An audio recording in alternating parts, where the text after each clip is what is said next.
Hi, and welcome to Hanaz Writers Podcast. My name's Charlotte, and I work as a Year 2 teacher in a primary school in London. If you haven't heard any podcasts from Hanaz Writers before, then have a listen on their YouTube and Spotify channels. You can search for them on both websites, and you can start listening to the podcasts that they have available. In this podcast, I'm going to talk about reading versus writing in English and which is easier. In a previous podcast, I talked about ways to help students understand what they read in a better way.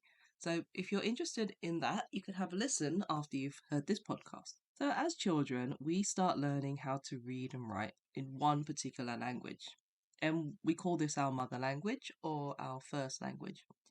And it kind of depends on who your parents are and where you are living in the world. So this means that you could be a speaker in English or French or Spanish, Portuguese. You could be a speaker of Mandarin, Indian, Arabic, and so on and so on. And if you're lucky enough to have parents who come from two different countries, then you might even get to learn 2 or 3 mother languages or first languages. And they say being a child, this is the best time for you to learn anything really. And language is one of the main things that you learn straight away. As soon as you hear your mum and dad's voices, you're already learning how to speak. You're already learning the sounds. You're already learning how to process their voices and what words they're making. And you're already trying to understand what they're saying to you. Speaking to your child is the first thing that mothers and dads do. And you teach them words and you teach them how to say mum, you teach them how to say dad. But you're also teaching them how to put the words together. You're teaching them the grammar, the syntax, and keywords, of course. So when you're reading is basically learning the different symbols. You learn to recognize the symbols that's associated with a sound in your language. And then once you know the sound of the symbol, then you can start putting them together and you read them into words. And you associate the words with what you know already and the object that the word represents. So for mum, you know it sounds like or and you know the letter, then you start to learn the symbol M, and then you learn the letter U, and then you learn the letter M. And you're like, oh, so I just had to put M-U-M together. Oh, okay. So then you start to formulate that word in your mind. You start to read it and you recognize what it looks like. What does the M look like? You recognize what the U looks like. And the M looks exactly like it, the first letter, because it's the same. And then you kind of associate, oh, my mum is mum. So my mum is the mum who has given birth to me. Mum is the one who looks after me. This is my mum. And then you associate that word and the meaning behind it. And when you learn English, especially the English language, we teach children to recognize symbols for each of the 26 letters of the alphabet. And children learn what the letter A looks like, what the letter B looks like, C, and so on, all the way to letter Z. And you learn the capital letter as well, what the capital letters of each one looks like. And then you learn the little letters of what each one looks like. And then you learn the sounds. You associate the sound for A with A, B, C. And you even learn the alphabet song as well, because then that's an easy way for you to remember which order they come in, which sounds make this letter sound, and so on and so on. Now these sounds are, in English, they're called the different phonic sounds. And there's a basic sound for each of the letters from A to Z. Children then learn how to read them by recognizing the letters, then they put them together, and then they sound out the letters, and then they are able to read by forming the letters, putting them together to form the words. Now, in English, they have like 5 different levels or grades, and they're called 5 phonic phase levels. And these 5 phonic phase levels are ones that all children who are learning English have to go through. You start with the basic, there's a phase 1, phase 2, phase 3, 4, 5.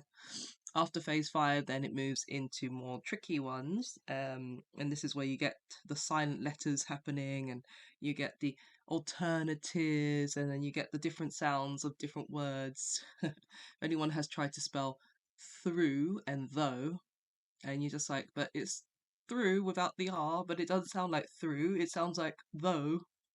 Why? you get confused, and then English just kind of doesn't seem to make sense after a while. Anyway, besides the point. Of course, that also then makes reading English a lot trickier because you have to recognize these sounds and recognize the different sounds that they could be. So, depending on how well a child progresses with their reading skills, they get better and faster at recognizing the sounds and letters and words, and then they're able to read. And that's how people learn how to read. Writing. Now, writing is when you learn how to use the symbols that you've learned to read and you write them. You learn how to make the same symbols. You write them in a way and you can form them by holding a pencil or a pen, and you form the letters that you want in the way that you've been taught. So you might have been shown how to write the letter A, how to write the letter B, C, and so on. And then you do that using your pencil, and then you start to put your words together. Now, when you do your writing, having a good grasp of how to read the letters and symbols definitely can help you with your writing. If you can read the words, then you can remember how to put the sounds of different letters together to write them. And the first thing that most people learn to write is, of course, their name, because their name is what they know and they see it often, they see it written on a daily basis. So they learn how to write it. It's the first thing. Or, they could be learning how to write mum, dad, very simple, basic words, cat, dog. It's always a 3-letter word or a 2-letter word or a 1-letter. So when learning the English language, as I said, you learn the 26 letters of the alphabet A to Z. And then as children, we learn how to write the capital letters for each of them. And then you learn the little letters. And then you learn when you write your name that you use a capital letter at the beginning of your name. And then you use the smaller letters for the rest of your name. And every child should at least learn how to write their name, because it is a handy skill to have. And of course, they need to be able to tell people what their name is and how to write it. So now comes the big question: which one is easier to learn? But personally, I believe that reading and writing go hand in hand. Once you learn how to read something, then you can write it, because logically, you should be able to read and recognize a word. And then you should be able to reproduce it in your own writing. You look at how to form the letters, and you learn where they go, how they go next to each other, and then you just kind of reproduce them. You write what you see, you write what you read, and then you use what you know about the letters to write other words. And this is why children may write words that, they write them as they sound. For example, just take the word why. It's spelt in English W-H-Y, like why do we have to go to the park? However, if you ask a child to write it, they're very likely to just write the letter Y from the alphabet. Yeah, a Y. Because it's a Y. It sounds like the letter, so the word is basically Y. It's a logical thing for a child to do. So that's why sometimes when children write the words, they're writing just simple letters. Sometimes I think telephone is another word as well.